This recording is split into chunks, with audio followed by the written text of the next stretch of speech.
ത്രിയേക ദൈവത്തിൻ്റെ വലിയ തിരുനാമം മഹത്വപ്പെടുമാറാകട്ടെ. പ്രിയമുള്ളവരെ, കൂടുതൽ ആമുഖ വാക്കുകളൊന്നും പറയുന്നില്ല. പെട്ടെന്ന് തന്നെ ഞാൻ എൻ്റെ വിഷയത്തിലേക്ക് പ്രവേശിക്കട്ടെ. തുടക്കത്തിൽ ഓർക്കുക, നമ്മളൊക്കെ സമയം കിട്ടുമ്പോഴെല്ലാം യേശുവേ എന്ന് വിളിക്കണം. ഒരിക്കലും മടുക്കരുത്. അതുകൊണ്ട് ആ തിരുവചനത്തിൽ പറയുന്ന മടുത്തു പോകാതെ പ്രാർത്ഥിപ്പീൻ. ഞാൻ യഹോവയെ എല്ലാ കാലത്തും വാഴ്ത്തും, അവൻ്റെ സ്തുതി എപ്പോഴും എൻ്റെ നാവിന്മേലിരിക്കും. യഹോവ നല്ലവനെന്ന് രുചിച്ചറിവീൻ, അവനെ ശരണമാക്കുന്ന മനുഷ്യൻ ഭാഗ്യവാൻ. അതുപോലെ ബൈബിളിൽ 2 പദങ്ങളില്ല. ഉൽപ്പത്തി മുതൽ വെളിപാട് വരെ വായിച്ചാൽ നിരാശയെന്നും പ്രശ്നമെന്ന് 2 വാക്കുകൾ ബൈബിളിലില്ല. നിങ്ങൾ എവിടെ വേണമെങ്കിലും നോക്കിക്കൂ. അതിൻ്റെ അർത്ഥം ദൈവമക്കളുടെ ജീവിതത്തിൽ നിരാശയില്ല. ദൈവമറിയാതെ എൻ്റെ തലയിൽ രോമം പോലും കൊഴിഞ്ഞു പോകൽ. ഇവിടെ ഇരിക്കുന്ന ഞാനും, ഇവിടെ പ്രബോധനം നടത്തുന്ന ഞാനും, ഇരിക്കുന്ന അച്ഛനും, ഇവിടെ ഇരിക്കുന്ന ഓരോരുത്തരുടെ ജീവിതത്തിൽ എത്രമാത്രം ഏതെല്ലാം സമയങ്ങളിൽ തകർന്നു പോകുന്നു ചിന്തിച്ചു. പക്ഷെ അവിടെ എല്ലാം തമ്പുരാൻ നമ്മളെ കരം പിടിച്ചുയർത്തി. അതാണ് അവൻ്റെ സ്നേഹം, അത്ര അതുല്യമാണ്. ഒരു കാര്യം ഒന്നുകൂടെ ഓർപ്പിക്കട്ടെ, സമയം കിട്ടുമ്പോഴൊക്കെ മനസ്സിൽ മന്ത്രമായി യേശു എന്ന് വിളിക്കുകയും നമ്മുടെ പേഴ്സണൽ ഒരു ബൈബിൾ, വന്ദനായ ടി ജെ ജോഷുവച്ചൻ പറയുന്നത് അച്ഛൻ്റെ കയ്യിലിരിക്കുന്ന ബൈബിളിന് 54 വർഷത്തെ പഴക്കമുണ്ടെന്നാണ്. അത് 8 പ്രാവശ്യം ബൈൻഡ് ചെയ്ത് സൂക്ഷിക്കുക. 3 പ്രാവശ്യം ക്യാൻസർ വന്നിട്ടും 7 സർജറി അല്ലാതെ കഴിഞ്ഞിട്ടും കൊച്ചമ്മ മരിച്ചിട്ടും ഇപ്പോഴും ആ ബൈബിളിൽ നെഞ്ചത്ത് വെച്ച് പറയുന്നു, യഹോവ എൻ്റെ ജീവൻ്റെ ബലം. പ്രിയമുള്ളവർ, ഇതുമായൊരു നല്ല ടച്ച് വന്നാൽ മതി. ഈ നോമ്പിൽ heart to heart and heart to face എന്ന കൃത്യമായിട്ട് ഹൃദയങ്ങൾ തമ്മിലുള്ള ഒരു ബന്ധവും അത് നമ്മുടെ മുഖത്തൂടെ വിളങ്ങും. സൗന്ദര്യം എന്ന് പറയുന്ന കറുപ്പും വെളുപ്പുമല്ല. Sum total of all behaviour equal to personality എന്ന ദൈവമായിട്ട് അടുത്ത് സംസാരിക്കുന്നവരെയും ദൈവത്തോടെ ചേർന്ന് നടക്കുന്നവരെയും കാണുമ്പോഴേ നമുക്കറിയാം. അവർ നമ്മുടെ കൂടെ നിന്നാലും, അത് പള്ളിയിലായാലും കുടുംബത്തിലായാലും, അവരോട് സംസാരിക്കുമ്പോൾ തന്നെ കൃത്യമായൊരു പോസിറ്റീവ് എനർജി നമുക്ക് വരും. ആ എനർജി നമ്മുടെ സഭയിൽ നന്നായി നമ്മൾ കൊണ്ട് നടക്കണം. കാരണം ഈ സഭയ്ക്ക് പിതാക്കന്മാർ കൊടുത്തിരിക്കുന്ന പേര്, രക്തത്താൽ ഞാൻ വാങ്ങിയൊരു സഭ, യേശുക്രിസ്തു രക്തം കൊണ്ട് വാങ്ങിയൊരു സഭയാണിത്. ഇതിനെ സംരക്ഷിക്കേണ്ട ഒരു ധാർമ്മികത നമുക്കുണ്ട്. അതുകൊണ്ട് സഹോദരങ്ങളെ, ഞാൻ ഏത് പ്രസംഗം എടുത്താലും എൻ്റെ സഭയുടെ വിശ്വാസം വിട്ട് ഒരു വേദിയിലോ ഒരു പ്രബോധനവും ഞാൻ നടത്താറില്ല. ഇന്ന് ഈ പരിശുദ്ധ നോയമ്പിൽ നമ്മുടെ ശ്രദ്ധയിലേക്ക് ഞാൻ കൊണ്ടുവരുന്ന വേദവാക്യം എബ്രായ ലേഖനം 6-ാം അധ്യായത്തിൻ്റെ 4-ാമത്തെ വാക്യമാണ്. അത്യാവശ്യമുള്ള പോയിന്റ് മാത്രം കുറിച്ചെടുത്തിട്ട് ബാക്കി ടൈം എന്നെ അങ്ങ് ശ്രദ്ധിച്ചാൽ മതി. കാരണം ഈ ഐ കോണ്ടാക്റ്റും മൈൻഡ് കോണ്ടാക്റ്റും കറക്റ്റ് ആകുമ്പോൾ ഇവിടെ ഒരു വലിയൊരു ഓറ വരികയുള്ളൂ. ഇപ്പം ഞാൻ 1.5 മാസം മുമ്പ് കുവൈറ്റിലെ അവിടെ ഒരു കണ്ടിന്യൂസ് 6 ദിവസം പ്രസംഗം ഉണ്ടായിരുന്നു. പക്ഷേ എനിക്ക് അവിടെ മനസ്സിലായ ഒരു കാര്യം, കേരളത്തിന് പുറത്ത് എത്ര സാഹചര്യമാണെങ്കിലും ഒരാൾ പോലും ഈ പ്രബോധനം നടത്തുമ്പം, അത് വിദേശ രാജ്യങ്ങളല്ല, അവർ ഫുൾ ടൈം അവിടെ കാണും. ട്രസ്റ്റി ആയാലും സെക്രട്ടറി ആയാലും കമ്മിറ്റി അംഗങ്ങളായാലും മറ്റ് പൊളിറ്റിക്സ് ഒക്കെ ഉണ്ട്, അത് വേറെ കാര്യം. പക്ഷേ ഈ പ്രബോധനത്തിനും ആരാധനയോടുമുള്ളൊരു താല്പര്യം അത് കണ്ടുപഠിക്കാനുള്ളതാണ്. കാരണം അവരൊരു കാര്യം പറഞ്ഞു, അച്ഛാ ഇവിടെ കരയാത്തത് ആരുമില്ല. അപ്പോൾ ഈ കരച്ചിൽ അനുതാപം കൂടുതൽ വരുമ്പോഴേ കൃത്യമായിട്ടും ദൈവത്തോടുള്ള ബന്ധം നമ്മൾ നന്നായി മുറുക്കുകയുള്ളൂ, അത് കോൺക്രീറ്റായി തീരുകയുള്ളൂ. ഞാനീ പറയുന്ന വേദഭാഗം നിങ്ങൾ ആഴ്ചയിൽ ഒരിക്കലെങ്കിലും ഞായറാഴ്ച ദിവസം വൈകിട്ട്, അതാ സൺഡേ കുർബാനയൊക്കെ കഴിഞ്ഞിട്ട് ആഴ്ചയിൽ ഒരു ദിവസമെങ്കിലും നിങ്ങളിത് ഭംഗിയായിട്ടൊന്ന് വായിക്കണം. ഓരോ പ്രാവശ്യം പറയുമ്പോഴും ഞാൻ പറയുന്നതിൻ്റെ 4 ഇരട്ടി ആശയങ്ങൾ നമ്മുടെ മനസ്സിൽ ദൈവം തരും, യാതൊരു ഡൗട്ടുമില്ല. ഈ വാക്യം ഇങ്ങനെയാണ്, എബ്രായർ 6:4. ഇവിടെ ഇരിക്കുന്ന പലർക്കും ഈ വേദവാക്യം അറിയാമെന്ന് എനിക്കറിയാം. ഒരിക്കൽ പ്രകാശം ലഭിച്ചിട്ട് സ്വർഗീയദാനം ആസ്വദിക്കുകയും പരിശുദ്ധാത്മാവിനെ പ്രാപിക്കുകയും ദൈവത്തിൻ്റെ നല്ല വചനങ്ങളും വരാനുള്ള ലോകത്തിൻ്റെ ശക്തിയും തിരിച്ചറിഞ്ഞവർ പിന്മാറിപ്പോയാൽ ഉള്ളിൽ ക്രിസ്തുവിനെ ക്രൂശിക്കുന്നവരായിരിക്കും. ഒരിക്കൽ പ്രകാശം ലഭിച്ചിട്ട് സ്വർഗീയദാനം ആസ്വദിക്കുകയും പരിശുദ്ധാത്മാവിനെ പ്രാപിക്കുകയും ദൈവത്തിൻ്റെ നല്ല വചനങ്ങളും വരാനുള്ള ലോകത്തിൻ്റെ ശക്തിയെയും കുറിച്ച് തിരിച്ചറിഞ്ഞവർ പിന്മാറിപ്പോയാൽ ഉള്ളിൽ ക്രിസ്തുവിനെ ക്രൂശിക്കുന്നവരായിരിക്കും. ഒറ്റ വാക്യത്തിൽ ഡയറക്റ്റായിട്ട് തന്നെ ഇതിൻ്റെ അർത്ഥം നമുക്ക് മനസ്സിലാകും. അങ്ങനെയാണെങ്കിൽ ഈ വാക്യം ടോട്ടലി നമുക്ക് തരുന്ന ഒരു ഒറ്റ ആശയം ഇതേ ഉള്ളൂ, സംസ്കാരം അല്ലെങ്കിൽ കൾച്ചർ. നമ്മുടെ സഭയുടെ സംസ്കാരം പഠിപ്പിക്കുന്ന ഒരു വേദവാക്യമാണിത്. അങ്ങനെയാണെങ്കിൽ ഈ വേദവാക്യത്തിലൂടെ 4 സംസ്കാരം പറഞ്ഞുകൊണ്ട് ഞാൻ ഈ വചന ശുശ്രൂഷ അവസാനിപ്പിക്കാം. അതിലെ ആദ്യത്തെ സംസ്കാരം ദ കൾച്ചർ ഓഫ് ബാപ്റ്റിസം, മാമോദീസയുടെ സംസ്കാരം. ആ വേദവാക്യം നോക്കി, ഒരിക്കൽ പ്രകാശം ലഭിച്ചിട്ട് എന്താ സഹോദരങ്ങളെ പ്രകാശനം? പ്രകാശനം എന്ന് പറയുന്ന സഭയുടെ മാമോദീസയാണ്. മാമോദീസ ഒരു സംസ്കാരമല്ല, മാമോദീസ ഒരു കൂദാശയാണ്. അത് പട്ടം കൂട ശുശ്രൂഷയേക്കാൾ വലുതാണ്. കാരണം ഒരുമിച്ച് ഒരു കുഞ്ഞിന് 3 കൂദാശകൾ ഒരുപോലെ നൽകുന്ന മാമോദീസയല്ല. വിശുദ്ധ മൂറോൻ, വിശുദ്ധ മാമോദീസ, വിശുദ്ധ കുർബാന. അത് മാത്രമല്ല, ഈ മാമോദീസയിലൂടെ ദൈവികമായ അംശങ്ങൾ അവിടെ ലഭിക്കുന്നുണ്ട്. ഒന്ന്, അന്നു മുതൽ ഈ കുഞ്ഞിന് 2 ദൈവിക അനുഭവങ്ങൾ കിട്ടും. ഒന്ന്, trust in the Lord. 2, delight in the Lord. ദൈവത്തിൽ നന്നായി ആശ്രയിക്കുവാനും 2, ദൈവത്തിൽ നന്നായി ആനന്ദിക്കുവാനും മാമോദീസയിലൂടെ സാധിക്കും. അതുകൊണ്ടാണ് നമ്മളെല്ലാം ബർത്ത്ഡേക്ക് പള്ളി കൊണ്ട് പേര് കൊടുക്കുന്നത് ജനന ദിവസമാണ്. ശരിക്കും ജനന ദിവസമല്ല, നമ്മൾ മാമോദീസ മുങ്ങിയ തീയതിയാണ് ശരിക്കും പറഞ്ഞാൽ നമ്മുടെ ബർത്ത്ഡേ. അതുകൊണ്ടാണ് പിതാക്കന്മാർ പറയുന്നത് 3 കാര്യങ്ങൾ സഭാമക്കൾ മറക്കരുത്. 1, മാമോദീസ മുങ്ങിയ തീയതി. 2, മാമോദീസ മുങ്ങിയ പേര്. 3, മാമോദീസ മുക്കിയ പുരോഹിതൻ. ഇത് 3 മറക്കരുത്, നമ്മുടെ ബൈബിളിൽ എഴുതിയിട്ടിരിക്കണമെന്ന്. മാമോദീസ മുങ്ങിയ തീയതി, മാമോദീസ മുക്കിയ പുരോഹിതൻ, മാമോദീസ മുങ്ങിയ പേര്. അതിൽ ദൈവികമായ ഏറ്റവും പ്രധാനപ്പെട്ടതാണ് മാമോദീസ മുങ്ങിയ പേര്. സഹോദരങ്ങളെ ആലോചിച്ച് നോക്കിയേ, ഈ ഹൈന്ദവ സഹോദരങ്ങൾ ഒരു പേരിട്ടാൽ അതിന് ഈശ്വരനാമവുമായൊരു ബന്ധം കാണും. കണ്ണനെന്നും ലക്ഷ്മി എന്നും ശ്രീദേവി എന്നും ചന്ദ്രനെന്നും, അല്ലെങ്കിൽ ഇതെല്ലാ പേരുകൾക്ക് ഈശ്വരനാമത്തിൻ്റെ ഫ്രീക്വൻസി ഉണ്ട്. അതുപോലെ മുസ്ലിം സഹോദരങ്ങൾ ഒരു പേരിട്ടാൽ ആ പേരിനും കൃത്യമായിട്ട് ഒരു ദൈവനാമത്തിൻ്റെ സംസ്കാരം കാണും. നബിയുമായി ബന്ധപ്പെട്ട പേരുകളാണ്. നമ്മൾ ഓർക്കേണ്ടത്, നമ്മൾ ഈ കൂദോശുദ്ധ ഞായറാഴ്ച മുതൽ വായിക്കുന്ന കുറേ ഞായറാഴ്ച വേദഭാഗം ശ്രദ്ധിച്ചാൽ നോക്കി, പഴയ നിയമത്തിൽ പറയുന്നുണ്ട്, ദാൻ ഗോത്രത്തിലെ സ്വരാദ്യ പുരുഷനായ മനോഹയോടും മച്ചിയായ അവൻ്റെ ഭാര്യയോടും പറയുന്നുണ്ട്, നിങ്ങൾക്കൊരു കുഞ്ഞ് ജനിക്കും, അവന് ശിംശോൻ എന്ന് പേരിടണം. സക്കറിയാവിനും എലിസബത്തിനും കൃത്യമായി അരുളപ്പാട് കൊടുക്കുന്നുണ്ട്, നിങ്ങൾക്കൊരു കുഞ്ഞ് ജനിക്കും, അവന് യോഹന്നാൻ എന്ന് പേരിടണം. യോഹന്നാൻ എന്ന പേരെഴുതിയപ്പോഴാണ് സക്കറിയാവിൻ്റെ നാവ് തുറന്നത്. അതുപോലെ യേശു ക്രിസ്തുവിൻ്റെ ജനനവും, നിങ്ങൾക്കൊരു മകൻ ജനിക്കും, അവന് യേശു എന്ന് പേരിടണം. എന്താ കാര്യം എന്നറിയാമോ? പരിശുദ്ധ ദേവാലയത്തിൽ മദ്ബഹായുടെയും ത്രോണോസിൻ്റെയും നിലവിളക്കിൻ്റെ മുമ്പാകെ നിർത്തി ഇടത്തെ കൈ കൊണ്ട് ഇടത്തെ കൈയിലും വലത്തെ കൈ കൊണ്ട് വലത്തെ കൈയിലും പിടിച്ച് പുരോഹിതൻ മൂറോൻ പുരട്ടി ഇടുന്ന പേര് ദൈവനാമത്തിൻ്റെ പേരുകളായിരിക്കണം. ഇപ്പം തന്നെ ഫുട്ബോൾ താരങ്ങൾ വേൾഡ് കപ്പ് കഴിഞ്ഞു. ക്രിസ്ത്യാനോ റൊണാൾഡോ ക്രിസ്തുവിൻ്റെ പേരുമായി ബന്ധമാണ്. മെസ്സി എന്ന വാക്കിൻ്റെ അർത്ഥം മെസ്സിയ. അതുപോലെ തന്നെ പിന്നെ പറയുന്നുണ്ട് നെയ്മർ, അദ്ദേഹം ഓരോ കളി കഴിയുമ്പോഴും തലയിൽ 100% ജീസസ് എന്ന് എഴുതി ഒട്ടിക്കും. കാരണം ക്രൈസ്തവന്റെ സാക്ഷ്യത്തിൽ നമ്മുടെ കുഞ്ഞുങ്ങൾക്കിടുന്ന പേരിനൊരു സംസ്കാരം ഉണ്ടായിരിക്കണം. അപ്പൻ്റെ അമ്മയുടെ ആദ്യത്തെ അക്ഷരങ്ങൾ എടുത്ത് സ്കൂളിലൊക്കെ ചേർത്തു. പക്ഷെ ഞാൻ വളരെ പവറായിട്ട് പറയട്ടെ, നമ്മുടെ കുഞ്ഞുങ്ങളുടെ വളർച്ചയെന്ന് പറയുന്നത് മാമോദീസായിലൂടെ പുരോഹിതനിട്ട് വിളിച്ച പേര് തന്നെ ആയിരിക്കണം. എനിക്ക് തന്നെ 2 മക്കൾ.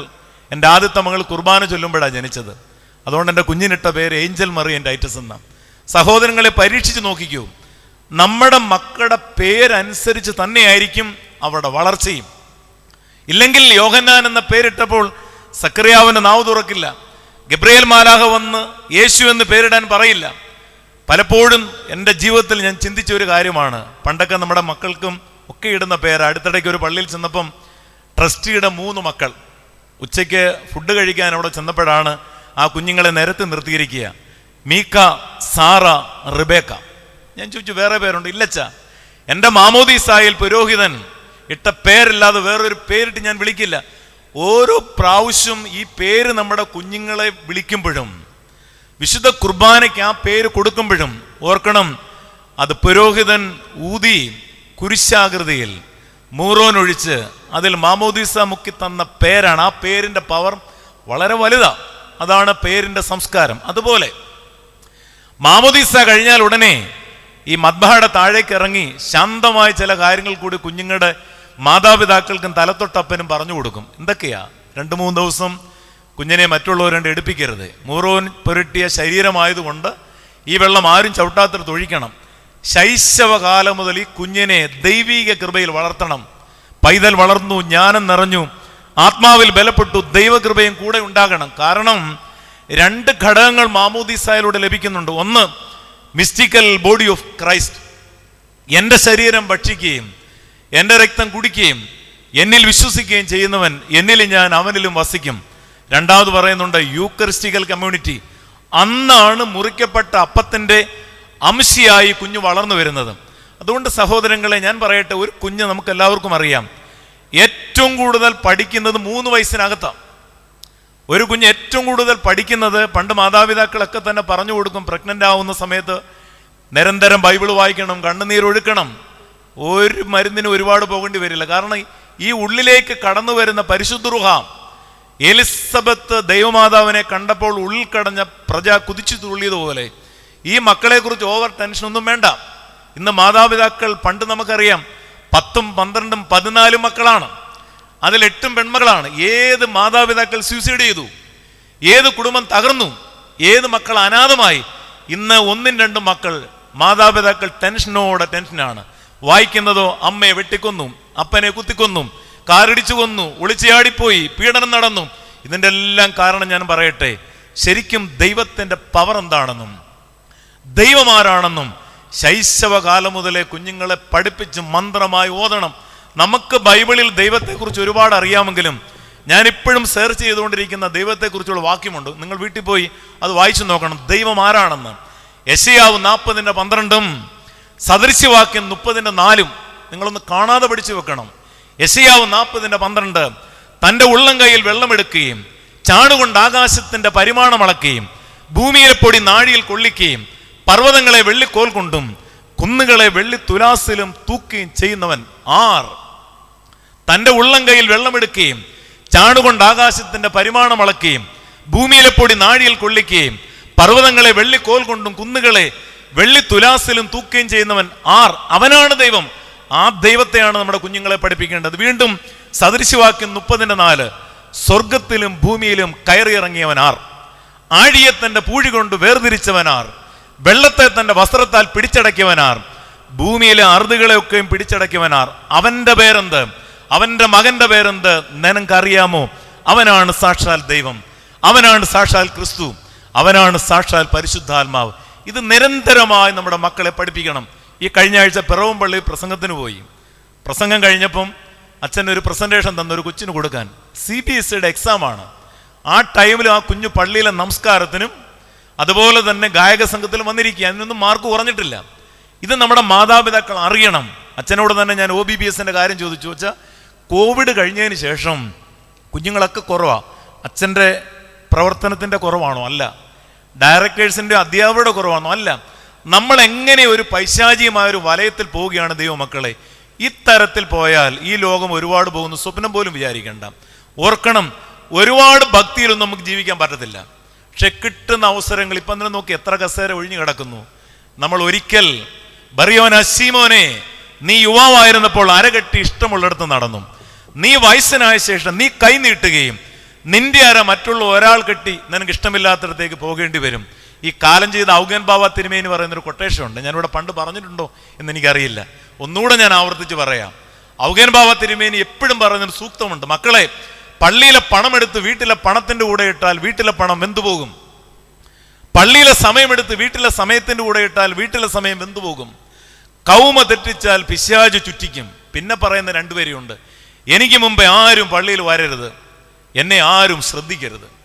എനിക്ക് മുമ്പേ ആരും പള്ളിയിൽ വരരുത്, എന്നെ ആരും ശ്രദ്ധിക്കരുത്. എൻ്റെ മുഖം, എൻ്റെ സ്വർണം, എൻ്റെ കാറ്, എൻ്റെ പേര്. ഞാൻ സെമിനാരിൽ പോകുമ്പോൾ എൻ്റെ ഡയറിയിൽ ഒരു അച്ഛൻ കുറിച്ച് തന്നു, മോനെ, പ്രശസ്തനായി തീർന്നില്ലേലും നീ വിശ്വസ്തനായി തീരണം. പ്രശസ്തനാവാൻ ആർക്കും പറ്റും. ദാവീദ് സങ്കീർത്തനത്തിൽ പാടി, ദൈവമേ രഹസ്യകാര്യങ്ങൾ എന്നെ നീ കുറ്റമില്ലാത്തവനാക്കി തീർക്കണമേ. പലരും പറയാറുണ്ടല്ലോ, അച്ഛാ എനിക്ക് പള്ളിയിൽ വലിയ പേരില്ല, കുടുംബത്തിൽ വലിയ അംഗീകാരമില്ല. എന്തിനാണ് ഒരുപാട് പേര്? കർത്താവ് തന്നെ പഠിപ്പിച്ചു, ഹോസന്ന പാടി. അടുത്ത ആഴ്ച ഈ ഹോസന്ന പാടിയവർ തന്നെ ക്രൂശിക്കാൻ വിളിച്ചു പറഞ്ഞു. അതുകൊണ്ട് ആ പിതാക്കന്മാർ പറയാറുണ്ട്, മക്കളെ, തറയിൽ കിടന്ന നീ തറയിൽ വീഴത്തില്ലെന്ന്. ഈ കുഞ്ഞുങ്ങളെ ബാല്യകാലം മുതൽ പഠിപ്പിക്കേണ്ട ഒന്നുണ്ട്, ദ പവർ ഓഫ് ഗോഡ്.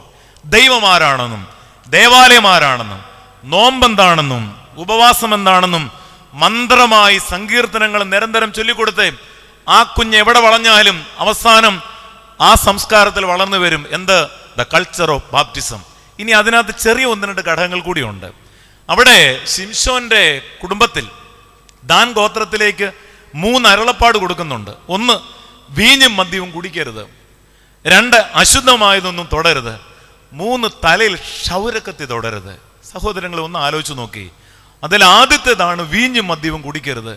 ക്രൈസ്തവർ ഒരുപാട്, എനിക്ക് തോന്നുന്നു സ്ത്രീകളെക്കാൾ കൂടുതൽ ഇന്ന് പുരുഷന്മാർ നോമ്പെടുക്കുന്നുണ്ട്. എനിക്കറിയാം, അവർ രഹസ്യമായിട്ട് ആരോടും പറയാറുമില്ല.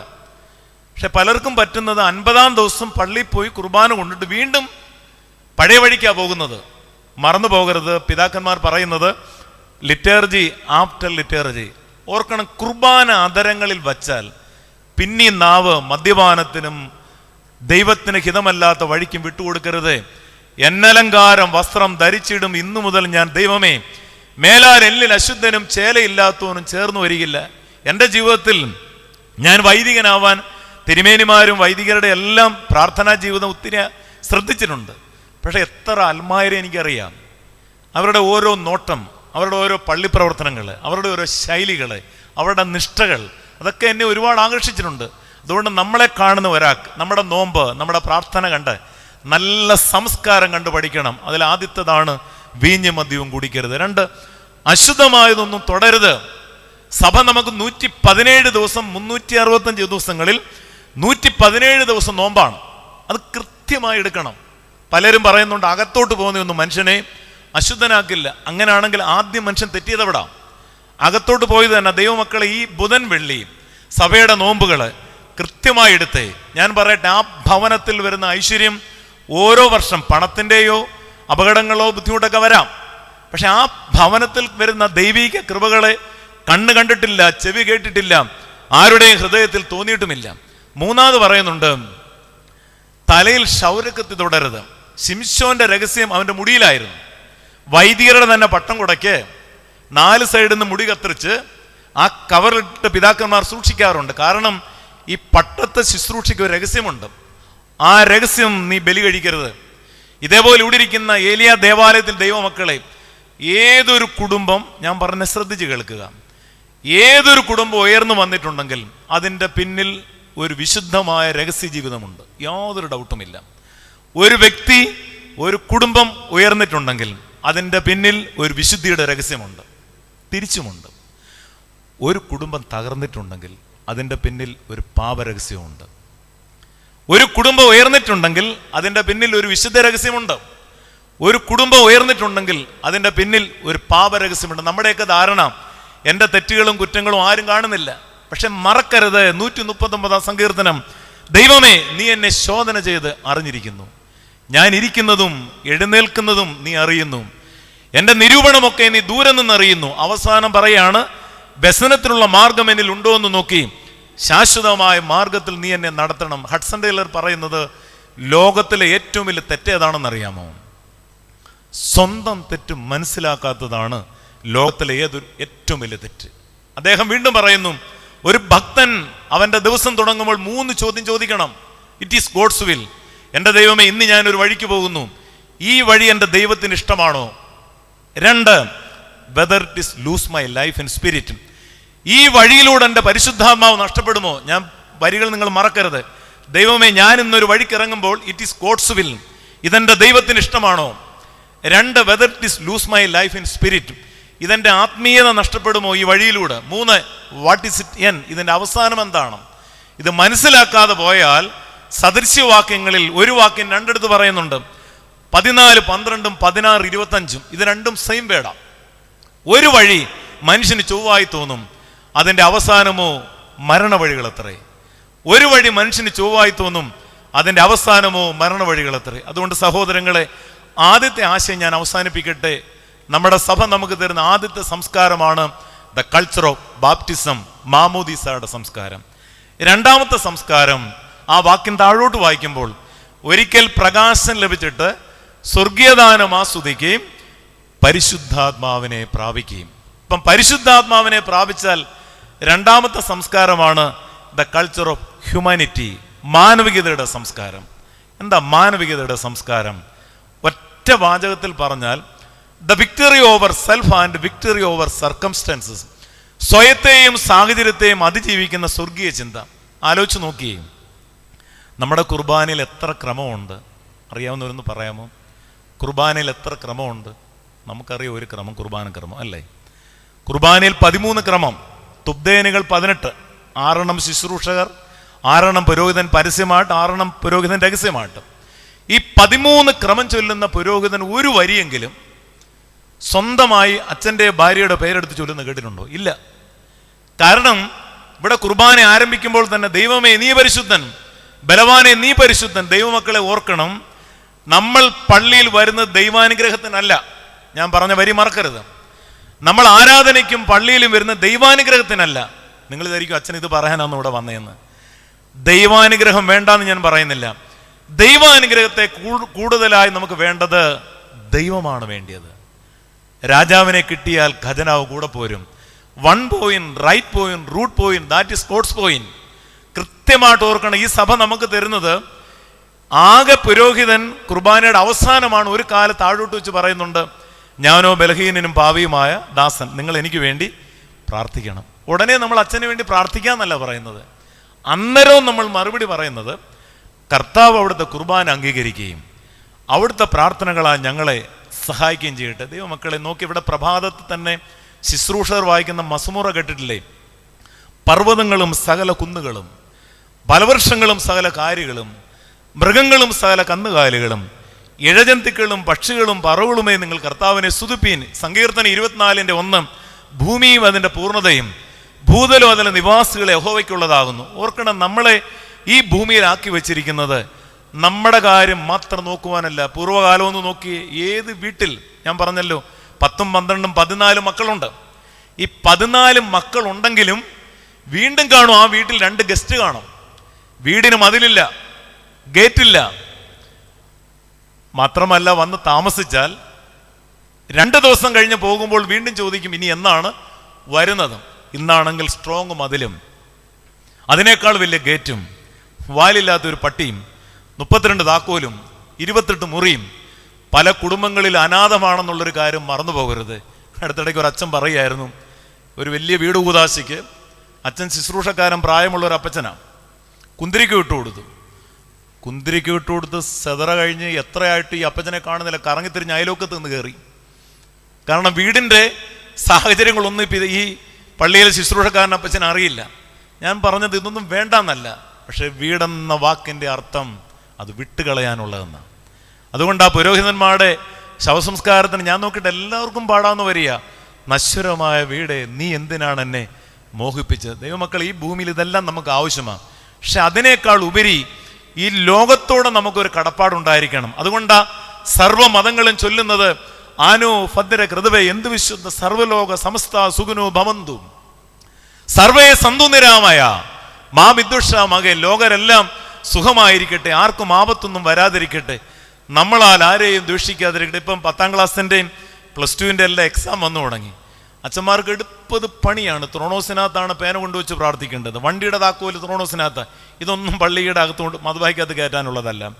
പണ്ടൊക്കെ നമ്മുടെ കുഞ്ഞുങ്ങൾ കുർബാന പരീക്ഷയാകുമ്പോൾ പോയി കുർബാനയും കൊള്ളും. പക്ഷെ ഇന്ന് കുർബാന കൊണ്ടിട്ട് തലയ്ക്ക് പിടിച്ച് കുർബാന കൊണ്ടാൽ പിന്നെ തലയ്ക്ക് പിടിച്ച് പ്രാർത്ഥിക്കേണ്ട. പിന്നെ പേന കൊണ്ടുവരും, പെൻസിൽ കൊണ്ടുവരും. അടുത്തിടയ്ക്ക് ഒരു കൊച്ചു ഹാൾ ടിക്കറ്റ് കൊണ്ടുവന്നു. ഇനി എന്നാണ് ഡെസ്കും ബെഞ്ചും കൊണ്ടുവരുന്നതെന്ന് അറിയില്ല. കാരണം വിശ്വാസം കൂടിക്കൂടി അന്ധവിശ്വാസമായി. പ്രിയമുള്ളവരെ, മറക്കരുത്, ഏറ്റവും പ്രധാനമായി നമ്മുടെ കുഞ്ഞുങ്ങളെ പഠിപ്പിക്കേണ്ടത്, ഒരു പരീക്ഷയും തോറ്റാലും മാർക്കൊന്ന് കുറഞ്ഞാലും അവന് ദൈവം ആരാണെന്നും അവനെ കാണുന്നവർ ദൈവത്തിങ്കിലേക്ക് തിരിയുവാനും സാധിച്ചാൽ അതാണ് സഭ തരുന്ന നമുക്ക് രണ്ടാമത്തെ ഒരു സംസ്കാരം, ദ കൾച്ചർ ഓഫ് ഹ്യൂമാനിറ്റി. ഇപ്പം ധാരാളം പേര് ഈ സഭ വിട്ടു പോകാനുള്ള മെയിൻ കാര്യം എന്തെന്നറിയാമോ?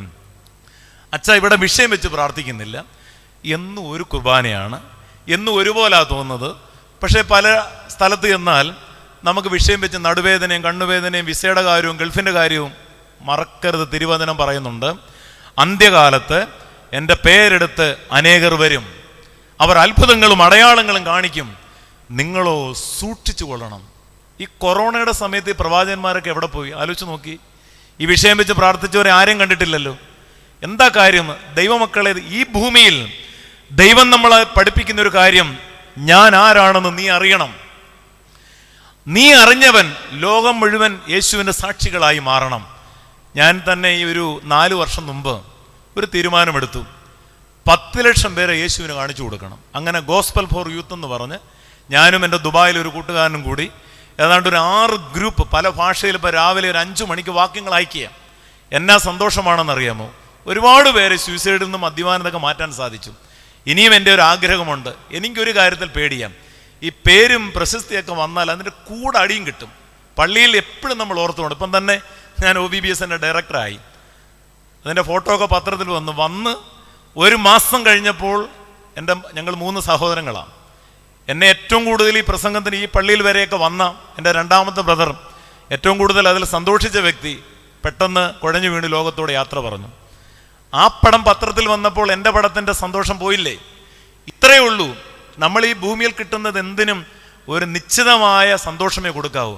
അതിനേക്കാൾ ഉപരിയായി എടുക്കേണ്ടത്, ഞാൻ യഹോവയോട് ഒരു കാര്യം അപേക്ഷിച്ചു, അത് തന്നെ ഞാൻ ആഗ്രഹിക്കുന്നു, യഹോവയുടെ മനോഹരത്വം കാണുവാനും അവൻ്റെ മന്ദിരത്തിൽ ധ്യാനിപ്പാനും എൻ്റെ ആയുഷ്കാലമൊക്കെ ഞാൻ യഹോവയുടെ ആലയത്തിൽ പാർക്കേണ്ടതിനും തന്നെ. ഞാനിപ്പോൾ ഇരിക്കുന്ന എളമ്പൽ പള്ളിയാണ്, 162 വീട്ടുകാർ. നിങ്ങൾ വന്നു നോക്കുക, രാവിലെ മദ്ബാഹിൽ കയറുന്ന 10 കുഞ്ഞുങ്ങൾ വന്ന് നിരന്നിരിക്കും. 10 കുഞ്ഞുങ്ങളല്ല വരുന്നത്, അവരുടെ പേരൻസും. ഇപ്പം 35-40 പേർ 6:30 പള്ളി വരും. ശുശ്രൂഷക്കാർ മാത്രമല്ല. എൻ്റെ വലിയൊരാഗ്രഹമാണ് ഈ സഭയുടെ, എൻ്റെ ദൈവത്തിൻ്റെ, ഞാൻ അനുഭവിച്ച യേശുവിൻ്റെ ബാക്കി എല്ലാ സൗഹൃദങ്ങളും പോകും. പ്രിയമുള്ളവരെ, എല്ലാ സൗഹൃദങ്ങളും, ഈ ഫോണൊന്നും വേണ്ടെന്ന് പറയുന്നില്ല, ഫേസ്ബുക്കും വാട്സപ്പും എല്ലാം ഇരിക്കട്ടെ, പക്ഷെ ഇതിനെല്ലാം ഒരു ലിമിറ്റുണ്ട്. അതല്ലേ വാഹനങ്ങളുടെ പുറകിൽ കൊടുത്തിന് കീപ് ഡിസ്റ്റൻസ്. മറിച്ച് നിങ്ങൾ മറ്റുള്ളവരെ യേശുവിന് കാണിച്ചു കൊടുത്തേ. ഒരു ദിവസം ആരോടെങ്കിലും യേശുവിനെ കുറിച്ച് പറഞ്ഞേ, ആരോടെങ്കിലും ദൈവവചനം പറഞ്ഞേ, നമുക്ക് കിട്ടുന്ന സന്തോഷം എത്ര വലുതാണെന്നറിയാം. ചുരുക്കം ചിലർ നമ്മളെ കളിയാക്കുന്നു വരാം. നമ്മളെ ദൈവമാക്കിയിരിക്കുന്നത് ഈ ലോകത്തിൻ്റെ മുഴുവൻ സന്തോഷത്തിന് വേണ്ടി ക്രൈസ്തവന് ദൈവം കൊടുത്തിരിക്കുന്ന ഒരൊറ്റ കാര്യമേ ഉള്ളൂ, to serve it to glory of God. നീ കൊടുത്ത് ദൈവമഹത്വം പ്രാപിക്കണം. അപ്പോൾ 2ാമത്തെ സംസ്കാരമാണ് ദ കൾച്ചർ ഓഫ് ഹ്യൂമാനിറ്റി. 3ാമത്തെ സംസ്കാരം, ആ വാക്യം താഴോട്ട് വായിക്കുമ്പോൾ, ഒരിക്കൽ പ്രകാശം ലഭിച്ചിട്ട് സ്വർഗീയദാനം ആസ്വദിക്കുകയും പരിശുദ്ധാത്മാവിനെ പ്രാപിക്കുകയും, 3ാമത് പറയാം ദൈവത്തിൻ്റെ നല്ല വചനങ്ങൾ. അപ്പം ദൈവത്തിൻ്റെ നല്ല വചനം നമുക്ക് തരുന്ന 3ാമത്തെ സംസ്കാരമാണ് ദ കൾച്ചർ ഓഫ് കെനോട്ടിക്, അല്ലെങ്കിൽ കൾച്ചർ ഓഫ് മിനിസ്ട്രി, ശുശ്രൂഷയുടെ സംസ്കാരം. അപ്പം മാമോദീസയുടെ സംസ്കാരം, മാനവികതയുടെ സംസ്കാരം, ശുശ്രൂഷയുടെ സംസ്കാരം. അതിന് ഞാനൊരു 3 വാക്യം പറയാം, അത് നിങ്ങൾ മറക്കാതെ കുറിച്ചെടുക്കണം. 1 2 തിമോത്തിയോസ് 3:12, 2 എബ്രായർ 12:5, 3 വിശുദ്ധ മത്തായിയിലെ 5-ാം അധ്യായത്തിലെ ഗിരിപ്രഭാഷണം. ഈ വാക്യങ്ങളൊന്ന് ക്രോഡീകരിക്കാം.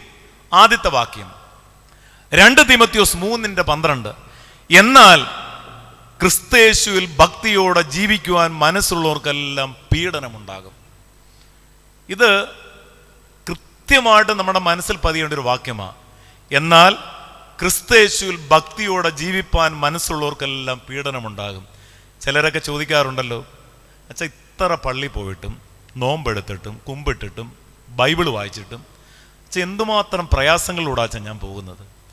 ദൈവമക്കളെ, നിങ്ങൾ മാത്രമല്ല, ഞാനും അച്ഛനും ഇവിടെ ഇരിക്കുന്ന ഓരോരുത്തരും, നിങ്ങൾക്കറിയാമോ, പട്ടം കൊടയ്ക്ക് ഞങ്ങളുടെ കയ്യിൽ തരുന്നത് ഒരു മെഴുകുതിരിയാണ് ശമ്മാശനാകുമ്പോൾ, വൈദികനാകുമ്പോൾ കയ്യിൽ തരുന്ന ധൂപക്കുറ്റിയാണ്. ഇത് രണ്ടും ഉരുകി എരിഞ്ഞ് പ്രകാശമായി ധൂപമായി അവനവൻ തന്നിലേക്ക് ഉരുകേണ്ടതാണ്. നമ്മളെ ദൈവം വിളിച്ചിരിക്കുന്നതും ഈ മിനിസ്ട്രിക്ക് വേണ്ടിയാണ്. അതുകൊണ്ടാണ് ഫിലിപ്പിയ ലേഖനത്തിലെ കെനോട്ടി പാസേജിൽ പറയുന്നുണ്ട്, ക്രിസ്തുവിൻ്റെ ഭാവം തന്നെ നിങ്ങളിലും ഉണ്ടായിരിക്കട്ടെ.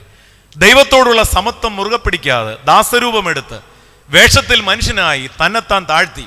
ശരിക്കും വീണ്ടും എബ്രായ ലേഖനം 12:5 പറയുന്നത്, മകനെ കർത്താവിൻ്റെ ശിക്ഷ നിരസിക്കരുത്, ദൈവം തല്ലുമ്പോൾ മുഷിയരുത്, ദൈവം സ്നേഹിക്കുന്ന ഏതൊരു മകനെയും തല്ലും, പിന്നത്തേതിൽ അഭ്യാസം വന്നവർക്ക് നീതി എന്ന കിരീടം സമാധാനമായി ലഭിക്കും. യേശുവിൻ്റെ ഗിരിപ്രഭാഷണത്തിലെ വഴി എന്ത് കുറേയേറെ ഭാഗ്യവാന്മാരെ കുറിച്ച് പറയുന്നു. പക്ഷെ എനിക്ക് ഏറ്റവും ഇഷ്ടപ്പെട്ടത് അവസാനം പറഞ്ഞതാ, എൻ്റെ നാമത്തിൽ സകലരും നിങ്ങളെ ദുഷിച്ചു പറയുമ്പോൾ നിങ്ങൾ ഭാഗ്യവാന്മാർ, നിങ്ങളുടെ പ്രതിഫലം സ്വർഗത്തിൽ വർദ്ധിച്ചിരിക്കുകൊണ്ട് നിങ്ങൾ സന്തോഷിച്ച് ആനന്ദിപ്പിൻ. ഇന്ന് പലരും പള്ളിയിലും പ്രാർത്ഥനയ്ക്കും ഈ നോമ്പൊക്കെ എടുക്കുന്നതിൻ്റെ മെയിൻ ഉദ്ദേശം എന്തെന്നറിയാമോ? നമ്മൾ ചില കൃത്യമായ പ്ലാനിങ് നമ്മുടെ മനസ്സിലുണ്ട്. അതിനൊന്നുമല്ല നോമ്പെടുക്കേണ്ടത്. നമ്മുടെ വൈദികർ വായിക്കുന്ന സദറ, 40 ദിവസം സദറയുണ്ട്, രാത്രിയും പ്രഭാതവും സന്ധ്യയ്ക്കും ഒക്കെ തന്നെ. ഈ സദറയിൽ 5 വരി 19 ഭാഗത്ത് റിപ്പീറ്റ് ചെയ്യുന്നുണ്ട്. ഞാൻ ആലോചിച്ച് എന്തിനാ ഇത്ര റിപ്പീറ്റ് ചെയ്യുന്നത്? അത് ഇപ്രകാരം അറിയാം. 1, ദൈവമേ, ന്യായരഹിതമായത് നോക്കാതിരിക്കാൻ പരിഭാഗത്തുള്ള കണ്ണിനെ നീ എനിക്ക് തരണം. ആദ്യം നോമ്പിൻ്റെ ഉദ്ദേശം അഥവാ ന്യായരഹിതമായത് നോക്കാതിരിക്കാൻ പരിഭാഗത്തുള്ള കണ്ണ്. 2, ദൈവവിളി അനുസരിക്കുന്ന കാത്. 3, സുഗന്ധവാസന ശ്വസിക്കുന്ന ക്രാണം. 4, ദാനധർമ്മങ്ങൾക്കായി നീട്ടിയിരിക്കുന്ന കയ്യ്. 5, സ്തോത്രങ്ങൾ ആസ്വദിക്കുന്ന വായ. ഒന്നുകൂടെ ഞാൻ പറയാം. ന്യായരഹിതമായത് നോക്കാതിരിക്കാൻ പരിഭാഗത്തുള്ള കണ്ണ്. 2, ദൈവവിളി അനുസരിക്കുന്ന കാത്. നോമ്പിലെ തന്നെ പാട്ടുകൾ എനിക്കൊന്ന് പലർക്കും അറിയാം. അച്ഛൻ പറഞ്ഞു, നമ്മളെക്കാൾ വലിയ ഉച്ചത്തിൽ ജനങ്ങൾ ചൊല്ലും. നോമ്പിന്റെ പാട്ടൊക്കെ ശ്രദ്ധിച്ചിട്ടുണ്ടോ? പ്രിയരെ, നിയമത്തിൻ നിറവായി തമ്മിൽ തമ്മിൽ സ്നേഹിപ്പിൻ. ചിലരാഹാരം കൈവെടിയും കരളിൽ പകയും സ്പർദ്ധയുമാം. ചിലർ മദ്യത്തെ ഉപേക്ഷിക്കും, സോദരനെ ഒളിവിൽ കൊല്ലും. പ്രിയരെ, നിയമത്തിൻ നിറവായി തമ്മിൽ തമ്മിൽ സ്നേഹിപ്പിൻ. ചിലരാഹാരം കൈവെടിയും കരളിൽ പകയും സ്പർദ്ധയുമാം. ചിലർ മദ്യത്തെ ഉപേക്ഷിക്കും, സോദരനെ ഒളിവിൽ കൊല്ലും. മറ്റൊരു പാട്ട്, സഹജന്മാരെ കണ്ണീർ ജാഗരണം പ്രാർത്ഥന നോമ്പെന്നിവയിൽ പാടുപെടിൻ. തന്മൂലം നാമീറേ ദൂതന്മാർ ഇഷ്ടന്മാരായി സ്വർഗം നേടിടും. സഹജന്മാരെ കണ്ണീർ ജാഗരണം പ്രാർത്ഥന നോമ്പെന്നിവയിൽ പാടുപെടിൻ. തന്മൂലം നാമീറേ ദൂതന്മാർ ഇഷ്ടന്മാരായി സ്വർഗം നേടിയിടും. ശരിക്കും ഈ പീഡാനുഭവത്തിൽ ഇനി അടുത്ത ആഴ്ച കഷ്ടാനുവാഴ്ച എനിക്ക് തോന്നുന്നു ഒരു 10,000-4000 കുമ്പിടിയിലെങ്കിലും ടോട്ടലി വരുന്നുണ്ട്. ഈ കുമ്പിടിയിലൊന്നും വിടരുത്.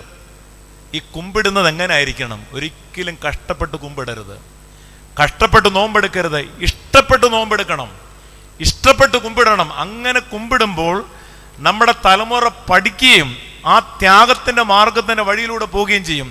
പൂർവികരായ മാതാപിതാക്കളൊക്കെ നോക്കി, പണ്ടൊക്കെ 70, 80, 90, 100 വയസ്സൊക്കെ നല്ല ആയുസ്സായിരുന്നു.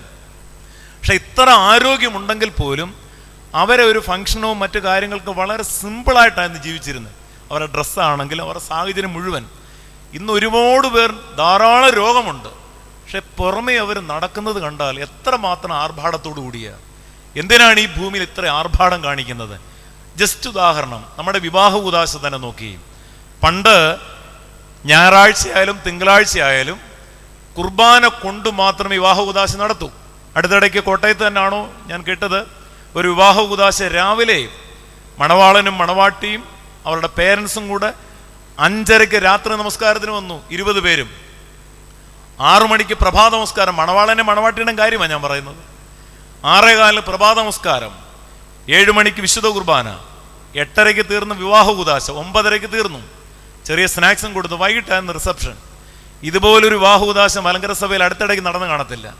പ്രിയമുള്ളവരെ, എന്താ അതൊരു ലക്ഷ്യമാണ്, അതൊരു വിശ്വാസമാണ്. പണ്ട് ഏത് കുർബാന അനുഭവിക്കാതെ വിവാഹ ഉദാശ നടത്തിയിരുന്നില്ല. മാത്രമല്ല, തിരുമേനിമാരും കൊയറൊക്കെ ഇരിക്കട്ടെ, പക്ഷെ ഒരു പരിധിക്കപ്പുറം നമുക്ക് ദൈവം തന്ന പണമൊന്നും ദൂർത്തടിക്കാനുള്ളതല്ല. നാളെ നമ്മുടെ കണ്ണിൻ്റെ കാഴ്ച കുറയും, ചെവിയുടെ കേൾവി കുറയും. കിട്ടുന്ന ഓരോ സാഹചര്യത്തിലും നീ എങ്ങനെയാണ് ജീവിക്കുന്നത്, നിന്റെ കയ്യിൽ വരുന്ന പണം എങ്ങനെയാണ് ചെലവഴിക്കുന്നത്.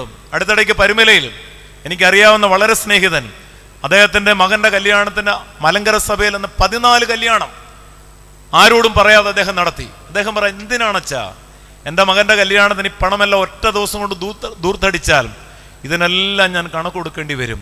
ദൈവമക്കളെ, നമ്മളെ ഭൂമിയിലാക്കിയിരിക്കുന്നത് സർവ്വലോകത്തിൻ്റെയും ഉടയനായ യേശു തമ്പുരാൻ കഴുതപ്പുറത്ത് കയറിയെങ്കിലും, കാരിരുമ്പാണിമേൽ അവനെ തൂക്കിയെങ്കിലും, കുരിശിന്മേൽ തൂങ്ങിയെങ്കിലും, അവൻ്റെ മുഖത്ത് തുപ്പിയെങ്കിലും, ഈ സമയത്തൊന്നും കർത്താവിൻ്റെ ദൈവികമായ സ്പർശനം നമ്മൾ തിരിച്ചറിയണം. തേജസ്സിൻ്റെ മുഖം. ഇതിനാണ് കുടുംബജീവിതത്തിൽ. അതാണ് ഒരുവൻ എൻ്റെ പിന്നാലെ വരാൻ ഇച്ഛിച്ചാൽ തന്നെത്താൻ ത്യജിച്ച് നാൾതോറും തൻ്റെ ക്രൂശ് എടുത്തുകൊണ്ട് എന്നെ അനുഗമിക്കട്ടെ. വിവാഹ ഉദാശയെ തന്നെ മണവാളൻ്റെയും മണവാട്ടിയുടെയും കൈ പിടിച്ച് യോജിപ്പിച്ചിട്ട് അവിടെ പറയുന്ന ശ്രദ്ധേയമായ 5 വരിയുണ്ട്.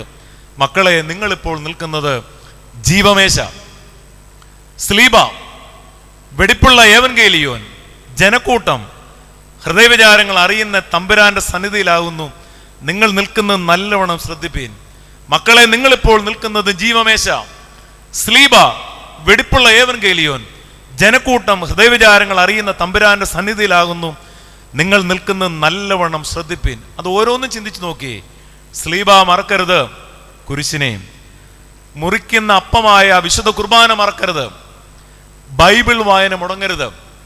ഇപ്പം ഞാൻ എല്ലായിടവും പറയാറുണ്ട്, കൊട്ടാരക്കരയിൽ ഭദ്രാസനത്തിന് മർത്തമറിയ സമാജം സെക്രട്ടറി 119 സങ്കീർത്തനം കാണാതെ ചൊല്ലും.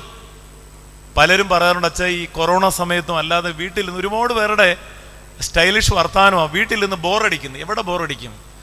ദൈവഭക്തന്റെ ജീവിതത്തിൽ ഒരിക്കലും ബോറടിയില്ല. നമ്മൾ ബൈബിൾ ആഴമായി വായിച്ചു നോക്കി. എനിക്ക് തന്നെ, ഞാൻ ബൈബിൾ കൈയെടുത്ത് പറയും, 10-700 വാക്യം കാണാതെ അറിയാം. ഇനി ഞാൻ പഠിച്ചുകൊണ്ടിരിക്കുക. ജയവേടൻ മങ്കിയുടെ പരിഭാഷപ്പെടുത്തിയ 2450 പ്രസംഗം ഇട്ടുകൊണ്ടാണ് ഞാൻ ഇപ്പോഴും എൻ്റെ കാറ് യാത്ര ചെയ്യുന്നത്. എൻ്റെ സഹോദരനിപ്പം കൂടെ വരാനില്ലാത്തതുകൊണ്ട് സഹോദരന് ഈക്വലായി വലത് സൈഡിൽ ബൈബിളും വെച്ച്, ഇടത് സൈഡിൽ ബൈബിളും വെച്ചാണ് ഞാൻ യാത്ര ചെയ്യുന്നത്. കാരണം ഇതില്ലാതെ എനിക്ക് യാത്ര ചെയ്യാൻ പറ്റില്ല. ഞാൻ നിങ്ങളോട് പറയുകയാണ്, കുടുംബത്തിൽ ബൈബിൾ കോമൺ ആയിട്ടിരിക്കട്ടെ, പക്ഷെ ഒരു സിബിട്ട് ബൈബിൾ എപ്പോഴും നിങ്ങളുടെ കൂടെ കാണണം. സദൃശവാക്യം 6:22-23 വാക്യത്തിൽ പറയുന്നുണ്ട്, കൽപ്പനയും വചനവും ഒരു ദീപമാണ്. കൽപ്പന ഒരു ദീപവും വചനം ഒരു ദീപവും ഉപദേശം ഒരു വെളിച്ചവും പ്രബോധനത്തിന്റെ ശാസനങ്ങൾ ജീവന്റെ മാർഗവുമാണ്. നീ നടക്കുമ്പോൾ അത് നിനക്ക് വഴി കാണിക്കും, നീ ഉറങ്ങുമ്പോൾ നിന്നെ കാക്കും, നീ ഉണരുമ്പോൾ നിന്നോട് സംസാരിക്കും. ബോംബെയിലെ ഒരു പള്ളിയിൽ കഷ്ടാനുവാഴ്ച 8 വർഷം മുമ്പ് ഞാൻ പോയി. അവിടെ ഒരു ദിവസം വികാരിയച്ഛനോടൊപ്പം ഒരു കുടുംബത്തിൽ ചെന്നപ്പം ഭാര്യ വിവാഹശേഷം 3 വർഷം കഴിഞ്ഞ് തളർന്നിട്ട് 22 വർഷമായിട്ട് ഈ ഭർത്താവാണ് എടുത്ത് പൊന്നുപോലെ നോക്കുന്നത്. അദ്ദേഹത്തിൻ്റെ മുഖത്തൊരു വാട്ടമോ ഒരു ദേഷ്യമോ കണ്ടിട്ടില്ല. പല തവണ ഈ സ്ത്രീ മനുഷ്യനോട് പറഞ്ഞു ഡിവോഴ്സ് ചെയ്യാൻ. ആകപ്പാടെ കൊട്ടക്കൽ ആയുർവേദശാലയിൽ ഒരു മരുന്ന് പാലിൽ കലക്കി മാത്രമാണ് കൊടുക്കുന്നത്, സംസാരശേഷി മാത്രം. പക്ഷെ ആ സ്ത്രീ പറഞ്ഞൊരു മറുപടി, അച്ഛാ ഭൂമിയിൽ ആർക്കും സ്വർഗം കിട്ടിയില്ലേലും എൻ്റെ ഭർത്താവിന് സ്വർഗം കിട്ടും. അടുത്തിടെ മനോരമയിൽ ആ ഫീച്ചർ മൊത്തം വന്നു. എന്താ ടൈറ്റിൽ എന്നറിയാമോ? ഭാര്യയുടെ കാല് ഭർത്താവിൻ്റെ കയ്യ്. ഭാര്യയ്ക്ക് കാലില്ല, ആ കാലെന്ന് പറയുന്ന ഭർത്താവിൻ്റെ കയ്യ. ദൈവമക്കളെ, കുടുംബജീവിതത്തിൽ ഇത്രയും ത്യാഗമൊക്കെ സഹിക്കുന്ന എത്രയോ പേരുണ്ട്. ഓർക്കുക, എനിക്ക് പള്ളിയിൽ വെച്ച് പുരോഹിതനെ യോജിപ്പിച്ചപ്പോൾ അവിടെ ചൊല്ലി പ്രതിജ്ഞ, മക്കളെ, ജീവമേശ മറന്നാൽ, സ്ലീബായെ മറന്നാൽ, ബൈബിളിനെ മറന്നാൽ, ഈ കല്യാണം നടത്തിയ ജനക്കൂട്ടത്തെയും പുരോഹിതനെയും മറന്നാൽ നിനക്ക് ജീവിതത്തിൽ ശാശ്വതമായ സമാധാനം കിട്ടില്ല. കുറേയൊക്കെ ഡിവോഴ്സിൻ്റെ സാഹചര്യങ്ങളുണ്ട്. മറിച്ച് നമ്മൾ ഒന്ന് അഡ്ജസ്റ്റ് ചെയ്താൽ, എനിക്ക് ദൈവം തന്ന ഭർത്താവാണ്, ദൈവം തന്ന ഭാര്യയാണ്. വിവാഹ ഉദാശ എന്നാ അവസാനിക്കുന്നതെന്നറിയാമോ? രജിസ്റ്ററിൽ ഒപ്പിടുമ്പോഴല്ല, 2 പേരിൽ ഒരാൾ മരിക്കുമ്പോൾ മാത്രമേ വിവാഹ ഉദാശ അവസാനിക്കുന്നുള്ളൂ. അതുകൊണ്ടാണ് പാടുന്നത്, ഇരുമയല്ലവരീ ധരമേലൊരു നാളും ഏക ശരീരം പോൽ വാഴണമെന്നാളും ആദിയിൽ അഖിലേശൻ നരനെ സൃഷ്ടിച്ചു, അവനൊരു സഖിയുണ്ടായി, അവനൊരു തുണയുണ്ടായി. പാരാവാം സാക്ഷികളാം പാവനമംഗല്യം ഹാബേൽ വനികയിലെ ആദിമദമ്പതിമാർ ആദിയിൽ അഖിലേശൻ നരനെ സൃഷ്ടിച്ചു, അവനൊരു സഖിയുണ്ടായി, അവനൊരു തുണയുണ്ടായി. വിവാഹ ഉദാശ നോക്കി, മക്കളെ എന്നൊരു പ്രോസസ് ചെയ്യുന്ന അവിടെ മാത്രമേ ഉള്ളൂ, വേറെ എങ്ങും മക്കളെ എന്ന് വിളിക്കുന്നില്ല. കാരണം അവിടെ വെച്ച് മണവാട്ടിയുടെയും മണവാളൻ്റെയും കൈ അതിൻ്റെ അടിയിൽ അച്ഛൻ്റെ കൈ കൂടെ വെക്കുന്നുണ്ട്. അത് വിട്ട് കഴിഞ്ഞാൽ ഉടനെ 2 പേരും കുരിശു വരയ്ക്കും. കാരണം ഈ ത്യാഗത്തിൻ്റെ സൂചന, കർത്താവ് കാൽവരിയിൽ യാഗമായ ദൈവികമായ ശുശ്രൂഷകളെ എൻ്റെ കുടുംബ ജീവിതത്തിൽ ധന്യമായി തീർന്നുകൊണ്ട് എൻ്റെ ജീവിതത്തെ ദൈവികമായി തീരുമ്പോൾ സഹോദരങ്ങളെ ഓർക്കുക, ദ കൾച്ചർ ഓഫ് മിനിസ്ട്രി, ശുശ്രൂഷയുടെ സംസ്കാരം. അതിനകത്ത് 1-2 ഘടകങ്ങൾ കൂടെ പറയട്ടെ. അനേക കുടുംബങ്ങളിൽ മാതാപിതാക്കന്മാർ അന്യമായി പോയി. പണ്ടൊക്കെ വീടുകൾക്കൊന്നും വലിയ സൗന്ദര്യമില്ല, കുറേയൊക്കെ ഡിസോർഡറായിട്ടൊക്കെ കിടക്കും. അതുപോലെ മാതാപിതാക്കളെ പൊന്നുപോലെ നോക്കും. മാത്രമല്ല ഈ ടോയ്ലറ്റും ബാത്റൂമും ഒക്കെ തന്നെ വെളിയിലായിരുന്നു. ഇന്ന് ഇതെല്ലാം അകത്തായി. നന്നായി നോക്കേണ്ട മാതാപിതാക്കളെല്ലാം പുറത്തുമായി. സംശയമുണ്ടോ? എന്തെല്ലാം അകത്തിരിക്കണോ അതല്ല ഇന്ന് പുറത്തുമായി, പുറത്തിരിക്കേണ്ടതെല്ലാം അകത്തുമായി. കണ്ടില്ലേ, കഴിഞ്ഞ മാസം തിരുവനന്തപുരം മെഡിക്കൽ കോളേജിൽ 42 പേരൻസാണ് 2 മാസമായി അനാഥമായി ഡോക്ടേഴ്സ് പിരിവെടുത്തിട്ടാണ് അവർക്ക് ഭക്ഷണം കൊടുക്കുന്നത്. അവരെ എൻ്റെ വീടിൻ്റെ അടുത്തുള്ള കലയോര സങ്കേതത്തിൽ ഇവരെ 42 പേരെയും കൊണ്ടുവന്നു. ഞങ്ങൾ കഴിഞ്ഞ ഞായറാഴ്ച കോർണർ മീറ്റിംഗ് അവിടെയായിരുന്നു. ഈ മാതാപിതാക്കളോട് സംസാരിച്ചപ്പോൾ അവിടെ കയ്യിൽ തൊട്ടാൽ കരണ്ടടിക്കും. അവരാ മക്കളെ വളർത്തിയതും അവരെടുക്കുന്ന കണ്ണുനീർ. കഴിഞ്ഞ ദിവസം ഒരു അപ്പച്ചൻ അതിൽ മരിക്കുകയും ചെയ്തു.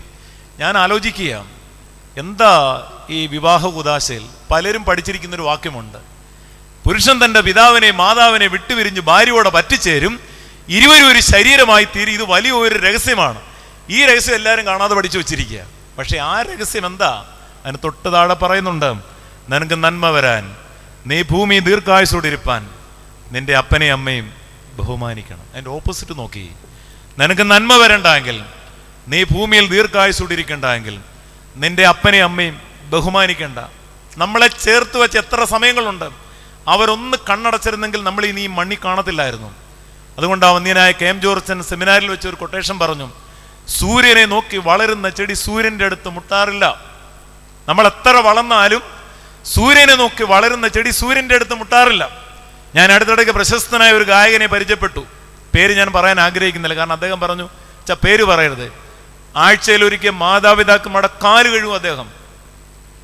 കാലം ചെയ്ത മാത്യു CM ബാവ തിരുമേനി സെമിനാരിയിൽ വിശുദ്ധ കുർബാനയുടെ ക്ലാസ് എടുത്തപ്പോൾ പറഞ്ഞത്, ഞാൻ ഏതെങ്കിലും നല്ല കാര്യങ്ങൾക്ക് ഇറങ്ങുമ്പോൾ എൻ്റെ പിതാവിൻ്റെ കൈപ്പുറം പിടിച്ച് മുത്തും ഞാൻ. ഉടനെ ഒരു ശമാശം ചോദിച്ചു, തിരുമേനി എന്താ കൈവെള്ളം മുത്താത്തത്? അതിനെനിക്ക് യോഗ്യതയില്ലെന്ന്. മാതാപിതാക്കന്മാരുടെ കൈവെള്ളം മുത്താൻ യോഗ്യതയില്ലെന്ന്. പ്രിയമുള്ളവരെ, പ്രഭാഷകന്റെ പുസ്തകത്തിൽ പറയുന്നുണ്ട്, അമ്മയപ്പന്മാർക്ക് തിരിച്ചു കൊടുക്കാൻ പറ്റാത്ത 2 കാര്യങ്ങളുണ്ട്. ഒന്ന്, നമുക്ക് ജന്മം നൽകി. 2, നമ്മളെ 9 മാസം കൊണ്ടു നടന്നു. ഇത് രണ്ടും തിരിച്ചു കൊടുക്കാൻ പറ്റില്ല. അതുകൊണ്ട് മാതാപിതാക്കൾ എൻ്റെ ശബ്ദം കേൾക്കുന്ന ഏതെങ്കിലും കുടുംബങ്ങളിൽ അവർ അന്യമാണെങ്കിൽ നിങ്ങൾ എത്ര പ്രാർത്ഥിച്ചാലും ദൈവം കേൾക്കില്ല. ഞാൻ പരുമലയിലായിരുന്നു കഴിഞ്ഞ വെള്ളിയാഴ്ച ധ്യാനം. ഞാൻ അവിടെ പറഞ്ഞൊരു കാര്യമുണ്ട്. പണ്ടൊക്കെ പരുമലയിൽ ചെറിയ മെഴുകുതിരിയും കത്തിച്ച് കുടുംബത്തെ നന്നായി നോക്കി നല്ല ദൈവികമായി വളർന്ന ധാരാളം പേരുണ്ട്. ഇന്നും അങ്ങനെയുള്ളവരുണ്ട്, ഇല്ലെന്നല്ല പറഞ്ഞത്. പക്ഷെ ഒരു 50% പേരെ എനിക്കറിയാം. മാതാപിതാക്കന്മാരുടെ സ്നേഹമോ നോമ്പെടുക്കുകയോ കുർബാന കൊള്ളുകയോ മറ്റുള്ളവരെ ശുശ്രൂഷിക്കുകയോ വിശുദ്ധ ജീവിതം നയിക്കാതെ വാഴപ്പിണ്ടി പോലെ ഒരു മെഴുകുതിരി കൊണ്ട് കബറിങ്കം കൊണ്ട് കത്തിച്ചാൽ, യെശയ്യാ 1:15 പറയുന്നുണ്ട്, നീ കൈമലർത്തുമ്പോൾ ഞാൻ എൻ്റെ കണ്ണുകളെ അടച്ചു കളയും. നമുക്കറിയാമോ, യേശുക്രിസ്തു ഏറ്റവും കൂടുതൽ കളിയാക്കിയത് ആരെയാണ്? പ്രാർത്ഥിക്കുന്നവരെയാണ്. ഏറ്റവും കൂടുതൽ കളിയാക്കിയത് പ്രാർത്ഥിക്കുന്നവരെയാണ്. 4 സുവിശേഷത്തിലും പരുഷമായിട്ട് പറയുന്നുണ്ട്, എന്നെ കർത്താവേ കർത്താവേ എന്ന് വിളിക്കുന്നവരെ നിങ്ങൾക്കയ്യോ കഷ്ടം, നിങ്ങൾ കിണ്ടിക്കണ്ണുങ്ങളുടെ പുറം വെടിപ്പാക്കുന്നു, വെള്ള തേച്ച ശവക്കല്ലറുകളാകരുത്. അതുകൊണ്ടാണ് യെശയ്യാ 1:15 ഓർത്തിരിക്കണം, നീ കൈമലർത്തുമ്പോൾ ഞാൻ എൻ്റെ കണ്ണുകളെ അടച്ചു കളയും. ഇതെല്ലാം ഞാൻ പറയുമ്പോഴും ക്ഷമാപണത്തോടെ ഞാൻ പറയട്ടെ, ഇന്നും നല്ല ഫെയ്ത്ത് ഡിസിപ്ലിൻ ആൻഡ് ഓർഡറിൽ പോകുന്ന എത്ര കുടുംബങ്ങൾ ഈ പള്ളിയിലും മലങ്കര സഭയിലും മറ്റ് മതങ്ങളിലും മറ്റ് സഭകളിലുമുണ്ട്. അവരാണ് ഈ ഭൂമിയെ പിടിച്ചു നിർത്തിയിരിക്കുന്നത്. ഈ കൊറോണയും ക്യാൻസറും മാരരോഗങ്ങളും ഒക്കെ വന്നിട്ടും വിശുദ്ധമായ ജീവിതം നയിച്ച ആരോടും ഒരു പരസ്യത്തിന് പോകാതെ, കറണ്ടിന് ശബ്ദമൊന്നുമില്ലല്ലോ. ഇന്നും എത്ര പള്ളിയിൽ എനിക്ക് പറ്റിയൊരു അബദ്ധമുണ്ട്. ഞാൻ പലരെയും കണ്ട് വിലയിടാറുണ്ട്, ഇവൻ വലിയ ഭക്തനാണ്, പക്ഷെ അങ്ങനല്ല. പുറത്തു പറയാത്ത എത്ര ഭക്തിയുള്ളവർ നമ്മുടെ ഈ ദേവാലയത്തിലുണ്ട്, എല്ലാ പള്ളിയിലും ഉണ്ട്.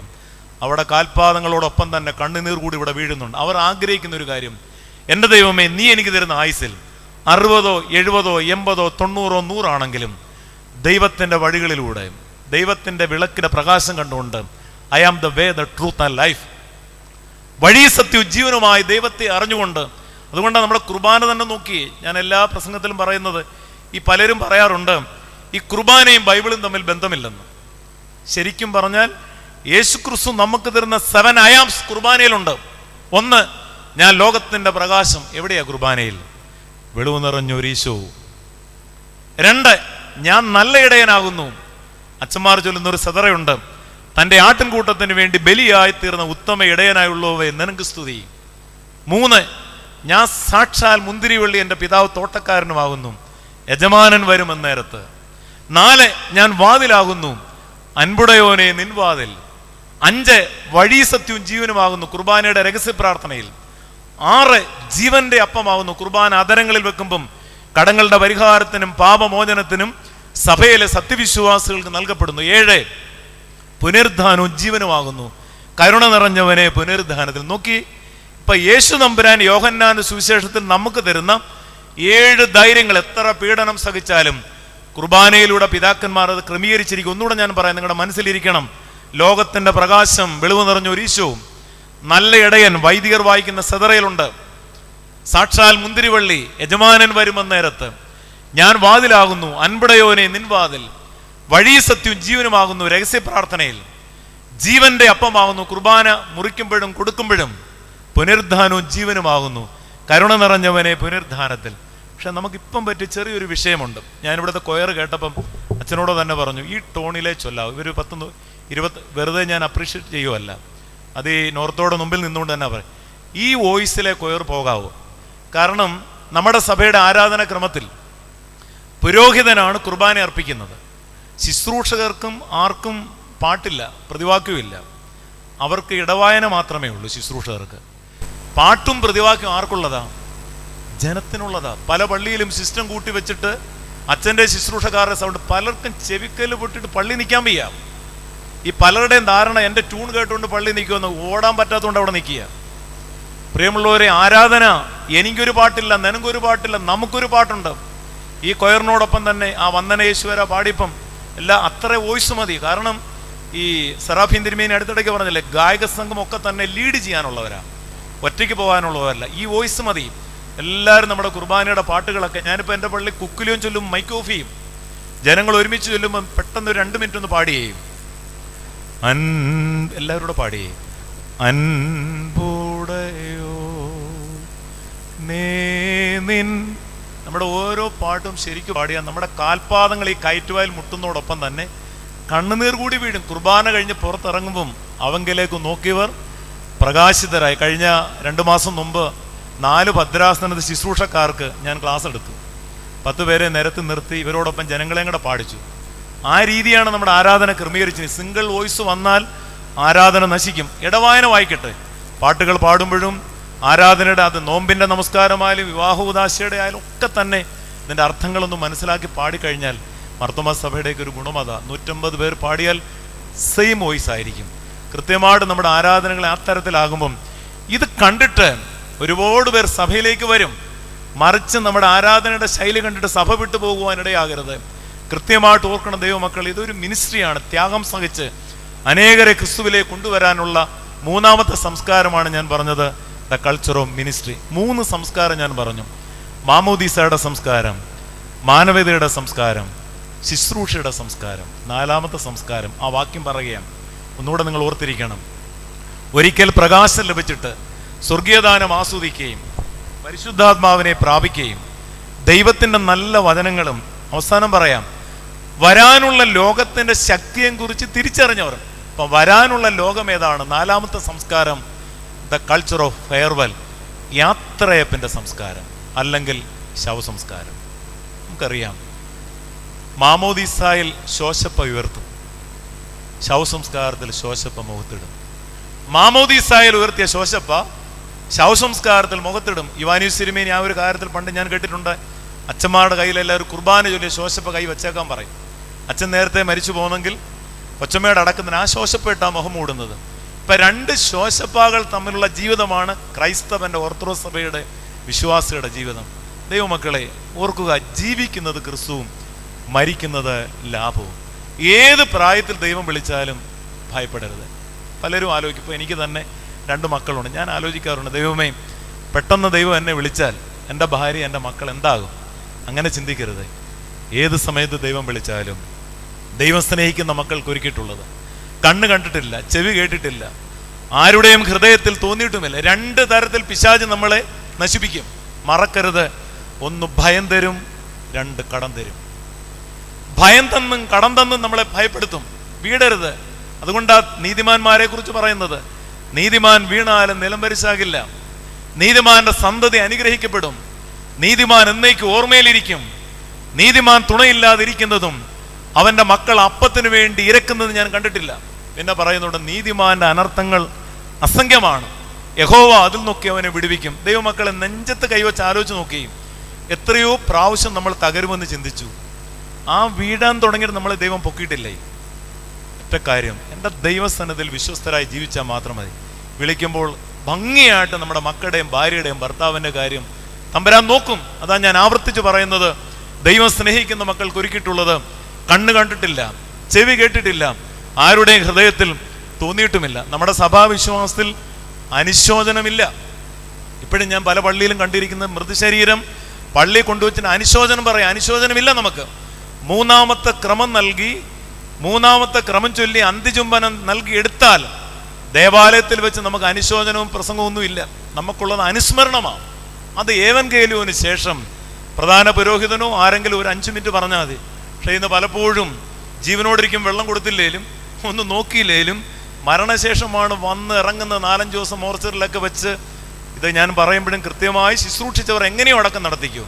പക്ഷെ മറിച്ച് വെള്ളം പോലും കൊടുക്കാതെ നോക്കാതെ അവസാനം കൊണ്ടുവന്ന് ഇത്തരത്തിലുള്ള കോപ്രായങ്ങളൊക്കെ കാണിച്ചാൽ ഒരിക്കലും പ്രിയമുള്ളവരെ വേണം. സഭാപ്രസംഗി പറയുന്നുണ്ട്, ഒരു മനുഷ്യൻ 100 മക്കളെ ജനിപ്പിക്കുകയും ഏറെക്കാലം ജീവിച്ചിരിക്കുകയും ചെയ്തിട്ടും ശരിയായ ഒരു ശവസംസ്കാരം കൊടുത്തില്ലെങ്കിൽ ഉള്ളിൽ വെച്ച് കുഞ്ഞു മരിച്ചുപോയ തള്ളയ്ക്ക് തുല്യമാണ്. നമ്മുടെ മാതാപിതാക്കന്മാരെ പൊന്നുപോലെ നോക്കി സ്നേഹിച്ച് കരുതി ശുശ്രൂഷിച്ച് വിളിച്ച് താലോലിച്ചിട്ട് എങ്ങനെ അടക്കം നടത്തിയാലും അതിൻ്റെ പിന്നിൽ ഒരു പ്രോംപ്റ്റായ ഒരു അംഗീകാരം നമുക്ക് കിട്ടും. മറിച്ച് അവരെ നോക്കാതെ ശുശ്രൂഷിക്കാതെ മരണത്തിന് നമ്മുടെ പ്രൗഢിയൊക്കെ കാണിച്ചാൽ ആലോചിക്കുക, ഇന്ന് ഏതാണ്ട് 1 ലക്ഷം മുതൽ 10 ലക്ഷം രൂപ വരെ അടക്കത്തിന് ചിലവാക്കുന്നവരുണ്ട്. ഒരു പരിധിവരെ അതിൽ 1 ലക്ഷം രൂപ നിങ്ങളൊന്ന് മുടക്കിയാൽ 3 വർഷം കൂടെ അവർ ജീവിച്ചിരുന്നേനെ. ഇതൊക്കെ മറക്കരുത്. ദൈവം തമ്പുരാൻ സ്വർഗത്തിൽ ജീവഗ്രന്ഥത്തിലെല്ലാം കുറിച്ചിടുകയാണ്.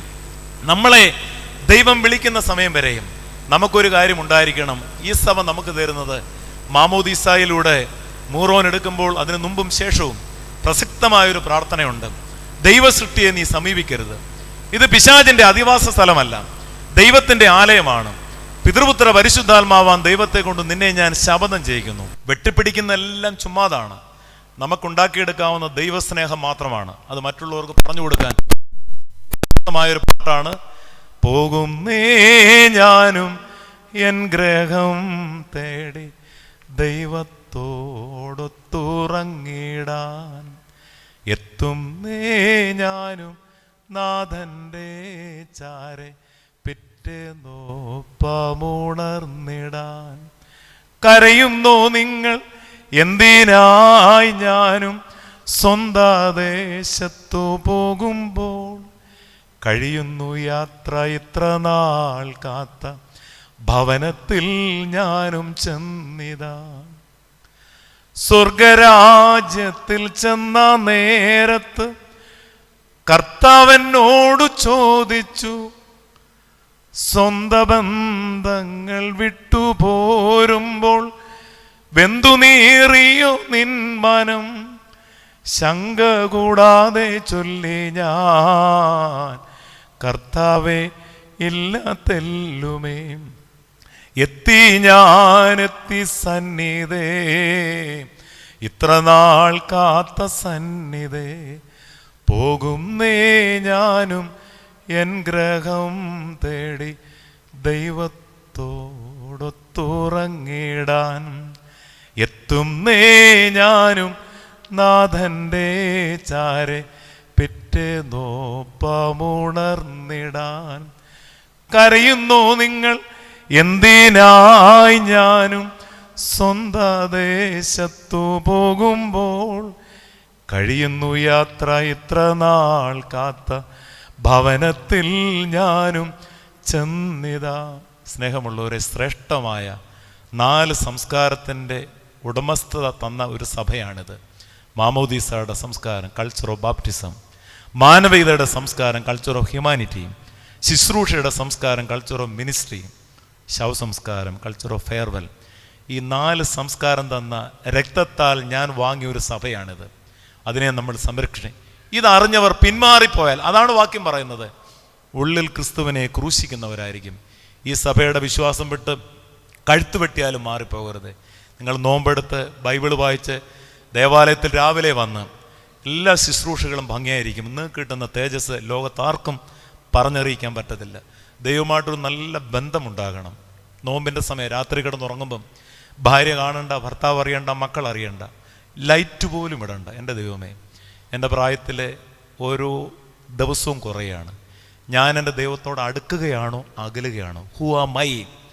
അത് നമുക്ക് തന്നെ തിരിച്ചറിയാൻ പറ്റും, വേറെ ആർക്കും അറിയില്ല. ദൈവം ഹൃദയങ്ങളെയും അന്തരേന്ദ്രിയങ്ങളെ ബാക്കി പേരെല്ലാം പോകും, പെരുമകളെല്ലാം പോകും, അതെല്ലാം വിട്ടെറിയേണ്ടി വരും. പക്ഷെ നമുക്ക് എൻ്റെ ദൈവമായിട്ടുള്ള ബന്ധം കൂടി വരാൻ ജീവിക്കുന്നത് ക്രിസ്തുവും മരിക്കുന്ന ലാഭവുമായി തീരുമ്പോൾ ദൈവികമായ അനുഭവത്തിൽ നമ്മൾ കേൾക്കുന്നൊരു ശബ്ദമുണ്ട്, നീ എന്നോടുകൂടെ പർദീസയിലിരിക്കും. ദൈവത്തിൻ്റെ പരിശുദ്ധ രൂപ നമ്മളെ സഹായിക്കുമാറാകട്ടെ.